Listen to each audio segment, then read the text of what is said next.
Nakapag-LU na ba ang lahat?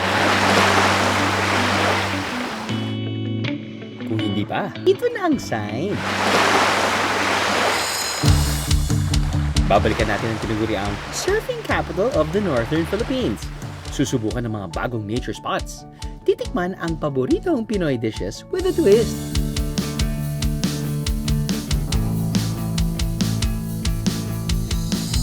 At kikilalanin ang ilan na piniling dito na manirahan for good. Pwede palang mabuhay na hindi nagmamadali. Kasi sa edad, lahat tayo nagmamadali. Tara na't sumabay sa alon ng La Union.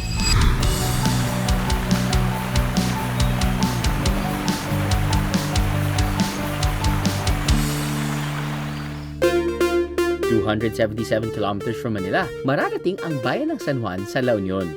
At dahil nagutom kami sa biyahe, first stop, ang pambatong ulam ng Ilocos Region, ang dinakdakan. Pero kumpara sa nakasanayang dinakdakan na may maskara ng baboy at lamang loob, tiempo, atay at suka lang ang ginagamit ng ingredients na mag-asawang Joan at Celso. Pero ang simpleng ulam, binigyan ng ibang atake ni Joan. Time to make some dinakdakan pizza. Subukan nga. Ow! Pizzaiolo ba yarn? Tatlong klase ng cheese ang nilalagay nila sa kanilang pizza. Yan, kasi meron na siyang onion. Kasi usually, di ba, pagka pizza, may onion talaga. Opo. So, ito, it's different. Yeah. Bell pepper. Minsan na bell pepper, yung na lang, siling haba. Yes. Kaya kung kayo'y mahilig sa cheesy, meaty, and spicy pizza, di dapat palampasin ang dinakdakan pizza. So ito po yung dadalhin natin sa ating, I Sa guess, sa beach. Yes. Under the tent. Yes. Yes. Mas masarap kumain pagka medyo fresh ang hangin. Pati magandang view. Oo, maganda. Although medyo tempted na akong kainin Kainin. to dahil bagong luto eh. Pero I guess, punta muna tayo sa beach, no? Sige, okay. Yes. Alright. Dahil nakatira sila Joan malapit sa dagat, naging paboritong family bonding nila ang magtayo ng tent at mag-chill sa beach. Natutuwa ako sa tent nyo, talagang kawayan yung gamit-gamit nyo. no? Oo, kasi talaga before bata pa kami, this is our tradition na pag pumapasyal kami dito sa beach. Ito, actually, we really miss doing this eh. Oo. So teka nga ba, di ba parang na-mention nyo na hindi talaga kayo tiga dito? Hindi talaga. Pero tiga saan ka talaga? Ako, lumaki ako sa QC. Manila. Quezon City. So, Yes. Metro Manila talaga. Oo. Bakit kayo lumipat dito sa La Union? Sa La Union, actually, siguro nasawa na rin ako dun sa busy life ng Metro Manila. So, ang namin talaga, before, na-assign kasi ako sa Clark. Okay. So, nagkaroon na ako ng North idea. Norte talaga. Oo, sabi ko parang mas magandang mag-work sa sa province. Low So, cost of living. yes, malapit ka sa gano'n, beach. malapit sa nature, ganyan. So, nagpaalam na ako sa mama ko na sabi ko mag-move na ako ng Clark. Sabi ko gano'n sa kanya. Pero sabi niya gano'n, bakit mag-move ka ng Clark? Bakit hindi ka na lang umuwi ng La Union? Anong gagawin ko sa La Union? Correct. Diba? So talagang wala akong idea what to do here. It's really a blessing na na-convert namin yung family house namin na transient. 2017 nang magdesisyon ang mag-asawa na dito na mag-migrate sa La Union. Sobrang blessing kasi gumaan din yung buhay namin. Although, syempre, you still have to work hard here. Kasi if you will just sit down and do nothing, walang mangyayari sa'yo. Kailangan madiskarte ka. Ito naman, sa'yo napulot ito.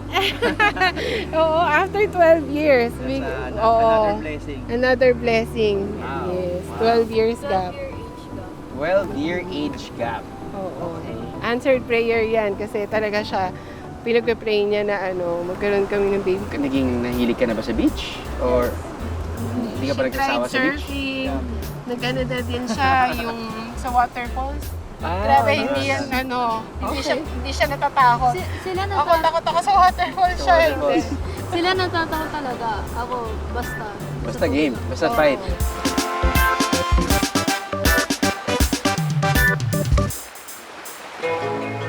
Isa na rin sa mga tinangayang puso papuntang La Union ang 35-year-old na si Christine, ang dating nasa loob ng opisina. Sa dagat na lagi makikita ngayon.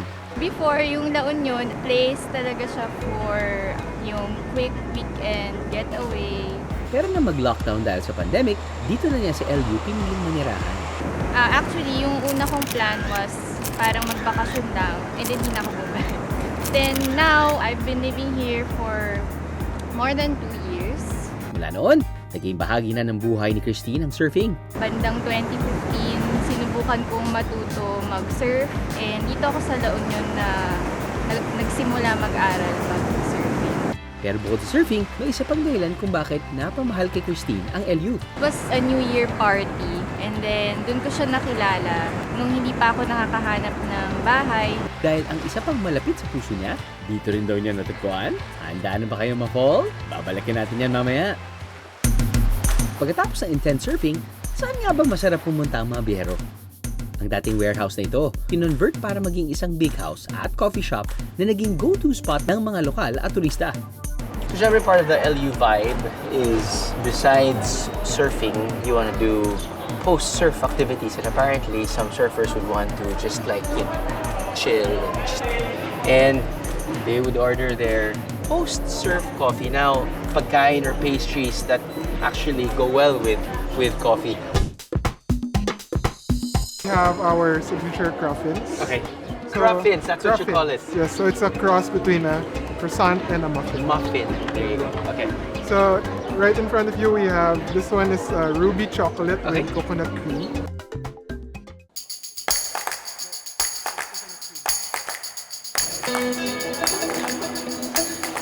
I gotta say, kind of reminds me of the cronut. Remember, sumigat yes. yung cronut a few years back? Yes.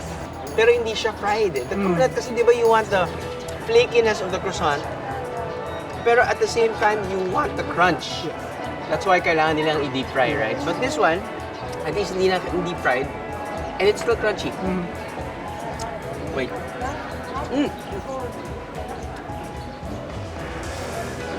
That's natural chocolate?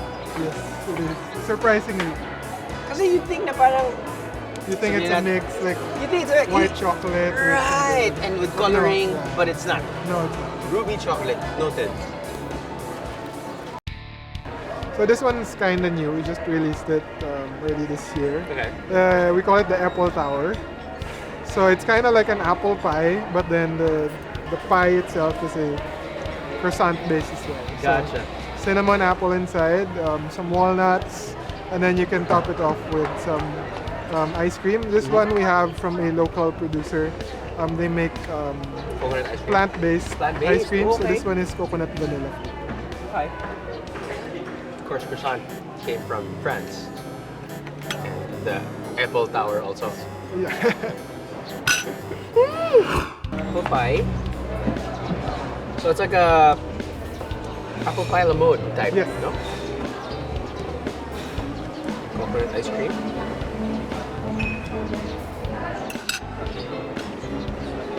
I will have to buy for pasalubong. Oh, we Thank do you, have brother. a few more. Yeah. I will definitely buy.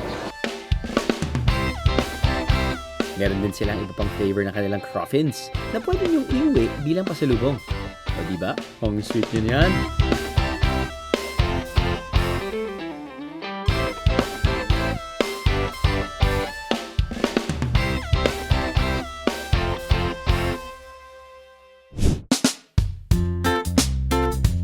Pero kung ang hanap yung food trip eh, busog kung busog, bakit hindi subukan ng overload, putok-batok dishes sa kainang ito?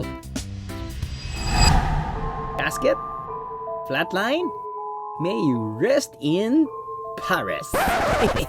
Ilan lang yan sa kanilang deadly, masasarap na po tayo dito. Kaya ganun yung pangalan ng mga food namin para naman kahit papano matakot sila sa kung anong kakainin nila. Yan. Dala nyo ba ang inyong maintenance meds? Oops! Teka lang. Normal ka ba? Oo naman. Siyempre, kailangan. Mahirap na, pre, sa panahon ngayon. Bakit ba, ha? Kailangan sigurado tayo. Kamay!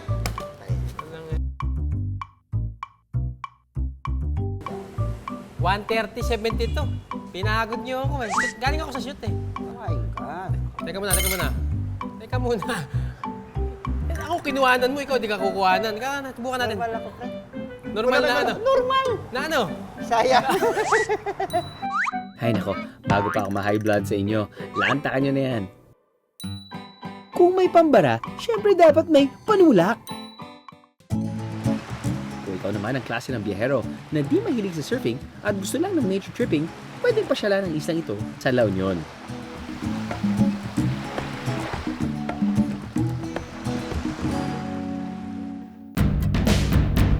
Ang pagtawid sa isla pa lang, experience na. For only 20 pesos, 1 tusawang libot at tampisaw na. O di ba? Gusto niyo yarn?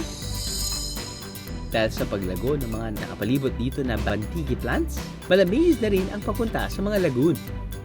Kilala ang imuki sa tatlo nitong lagoon na hinango ang pangalan sa mga maselang bahagi ng katawan ng tao na kahawig raw nito.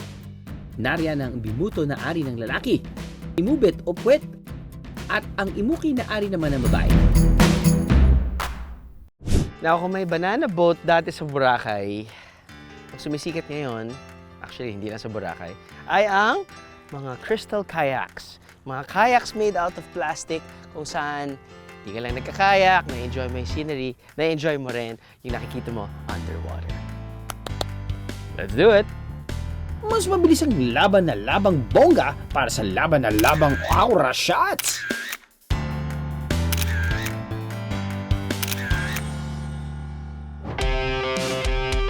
Bisitahin naman natin ang kanilang Sea Garden Biheros. Dito sa Sea Garden, ano po yung pwede mangyari? Meron po tayong seaweed, sea origin, at saka sea cucumber. Na pwede na i-harvest? Yes, sir. You experience it for an hour. An hour. Pero ito po ba parang pick and pay? Yes, sir. Kumbaga, Pick and pay. Okay. So, pwede silang bumaba din, pwede silang mag-harvest, Yes. or pwede rin sabihin natin ayaw nila mabasa, pwede mag-order na lang sila mula Opo, sa... yes, sir, yes. Malaking bagay para sa mga mangingisda at eco guide tulad ni Mang Francisco ang pagdayo ng mga turista rito.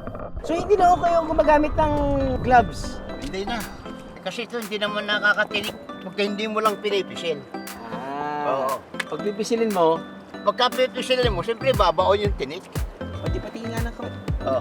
Oh, no, wala namang kalyo, no? Wala. Parang ganyan ako. Try niyo Hindi, po. pwede mo hawakan. Try mo. Ayan lang, oh. Oo. O kasi yung mga sea urchin na nakikita namin sa dagat, yung itim na, tapos yung sobrang... Iba yun. Iba Yung po yun. tayong yun. Kinakain din po yun? Yes, sir. Kinakain din yun. Pag fresh kong kainin yan. Ayan! Ayan, hindi na po pwedeng hawakan yan. Wag na siya. Pati hindi na, bawal po kapakan. Yes, sir. Ihian mo yan. Yan. Ayun, Pero oh. huwag pwede matanggal ang tinik nito. Hindi na po pwede. Pwede po. Pwedeng tagalin na Pero tinik. kainin na natin sila. Lalagyan lang sa fridge. Nakakalbo na yan. Question po, Tay. Pwede ko bang gawin yan sa bangus para lang matanggal yung tinik? Sir, no. Oh! Yan na po. Tanggal na. Yung yellow, pinakain yan. Hindi na nakakatinik yan, sir. Hindi na po.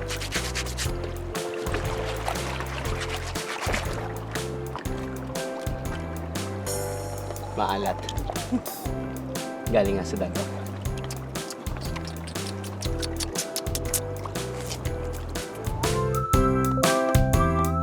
Unti-unti nating nadidiskubre ang mga dahilan kung bakit piniling manirahan sa La Union ng mga nakilala natin. Pero kung hindi pa kayo ready sa ganong commitment, pwede naman ang mabilisang bakasyon biheros. Basically, we have 3 types of rooms. Okay. We also cater to long-term guests. Okay. Like long term, like how many? Like a month. Months? Or Okay. 2 weeks. Month or, okay. Yeah. Okay. For, some people who work from home, they can work from here. We have bunk bed rooms. So this is for sharing. Okay. If for solo travelers. We have common bathroom in each floor. We have 4. Actually, the ratio is 1:1. 1 room, 1 bathroom. For big groups or family, we have this room. Oh, this is bigger. Oh, so 1, 2, 3, 4, 5, 6, 7 8 beds. Yeah. And you can wave check every morning. Nice.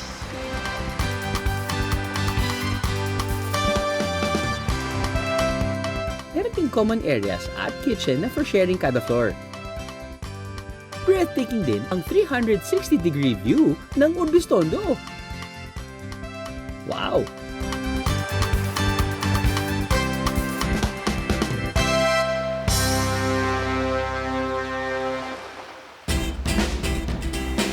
to Imuki Island, Bieros. Titikman naman natin ngayon ang na-harvest nating seaweeds. Kasi familiar ako sa lato, di ba? Yes, Lato, yes, yes. parang yung Guso ito, guso. Guso ang tawag Yes, dito. yes, guso. Sa Bisaya, guso. So ito yung kinakain ng mga, kasi mas kumakain yung locals nito kaysa sa mga turista, ganun Yes, ba? yes, yes. So we introduce them yung ganyan, sir. Mas maraming kumakain sa mga lokal kaysa sa mga turista. Dahil hindi pa nila alam kung paano kainin. yes, yes. Totoo yun. So paano po kainin ito? Ang gawa nito, pwedeng sweet pickles. Ganon. Parang atsara. Oo, Yes. parang atsara. Oo. So, Tapos pwede mo rin ito kung gusto mong hindi matamis, yung kamatis sibuyas lang, ilalaga mo ng kaunti ito okay. para lumambot siya. Okay. Bago mo balnawan ng fresh water, Okay. bago lalagyan ng ricado. Ganon. Salad. Salad. Pwede sa yung sa Ilocano, yung dinengdeng. Dinengdeng. Dinengdeng. Ganyan din, Oo. sir. Ay, sa Tagalog ng pinader. Pinader. Oo. Ay, hindi ka yung dinengdeng, yung dingding. Tapos Dingding. sa Tagalog, pinader. At nakahanap na nga ako ng katapat. I like it, kuya. I like it. One more. Ding-ding, pader. Ding-ding, pinader.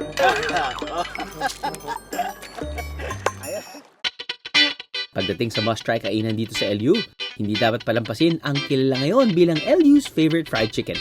Pero bakit nga ba ito pinangalanang sabong? We couldn't think of a name fit for fried chicken. We initially wanted an Ilocano name because we're here in La Union, di ba? But we were like, okay, sige, let's call it sabong na lang. Because the idea behind sabong is it's supposed to be a clash of different fried chicken. Hindi raw ordinaryong fried chicken ang mga ito dahil merong flavor na Szechuan style mula sa China. Pwede rin matikman ang Mashuyo Korean Soy at ang LU Original Chicken. Pero ang isang kakaibang flavor dito, crowd favorite daw. Guess kung anong klaseng fried chicken ito sa dinami-daming fried chicken sa menu. Okay.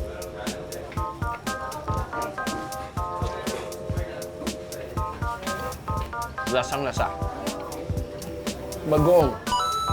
Tama? Actually, it works, ah. Sa totoo lang, dati hindi ako makain ng bagoong.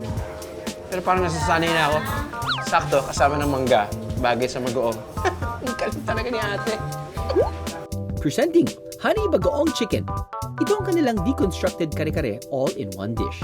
Honey Bagoong glaze served with kare-kare dipping sauce at smoked eggplant salsa.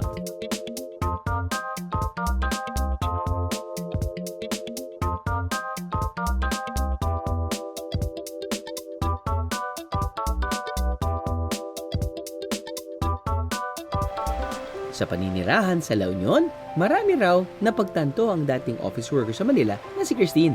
Pwede palang mabuhay na hindi nagmamadali. Kasi sa syudad, lahat tayo nagmamadali. Mas nakikilala ko yung sarili ko, kung sino ako as Christine. Mas natutunan ko kung ano talaga yung gusto ko, anong klaseng buhay yung gusto ko.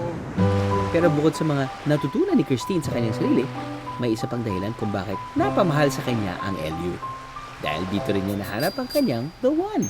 It was a New Year party and then dun ko siya nakilala. Nung hindi pa ako nakakahanap ng bahay, nagsistay ako sa isang long-term na Airbnb space.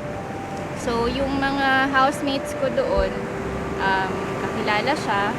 And then nung New Year, nung nagsalo-salo, pumunta siya doon. So doon ko siya nakilala. Hanggang sa tuluyang na-fall sina Christine at Sergey sa isa't isa. Siyempre pa, ang paboritong bonding nila, ang surfing. It's ironic na banyaga siya, pero parang mas siya pa yung lokal dito kumpara sa akin. Dahil naunahan niya ako ng 4 na taon. Tulad ni Christine, laking syudad din sa Russia si Sergey. Sa La Union, pareho nilang mas nakilala ang kanilang mga sarili. Pareho din nilang natagpuan dito ang kanilang magiging companion for life.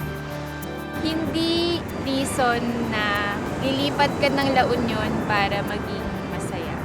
Actually, yung happiness ay nahanap siya sa sarili kahit saan ka man. It just so happens na I found it here. Ang dami lumipat from Metro Manila to La Union. I guess it's just so natural for someone na nakukulob, sa hustle and bustle ng Metro Manila at during the pandemic dahil nga nagkaroon ng lockdown, na gustong makahanap ng, fresher air or bigger space. I guess in totality, parang gets mo kung bakit ang daming lumipat dito sa La Union, because I think the common denominator is everyone just wants to progress. Everyone wants to evolve into something better.